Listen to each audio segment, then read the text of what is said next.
காஃபியில் கொஞ்சம் சுகரை குறைஞ்சா அன்னைக்கு அப்பா அமக்கலாம். கொஞ்சம் சுகர் குறைஞ்சிச்சுங்க. என்ன நாக்குக்கு டேஸ்ட்டு. சுகர் இல்லை, சூடு இல்லை. ஹோட்டலில் எங்காவது ஆசிரமத்தோட அப்பப்போ சூடு இல்லாமல் வைப்பாங்க. அன்றைக்கி பார்க்கணும் எல்லாரும் ஸ்டூடெண்ட்டோட மூஞ்சி.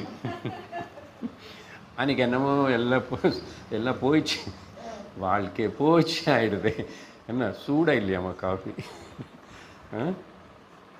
இப்படி இது எல்லாத்தினால தான் அதுக்கப்புறம் அதில் ஈடுபடுற அதுக்கப்புறம் கண்ட்ரோல் கிடையாது.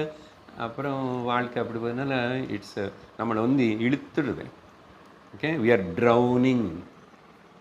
ட்ரௌனிங் ஆகிறது அந்த நீர் சுடலில் தான் மாட்டிக்கிட்டால் உள்ளே போயிடுவாங்க. சப்த ஸ்பர்ஷ ரூப விஷயால நம்ம எல்லோரும் ட்ரௌன் ஆகிடும்.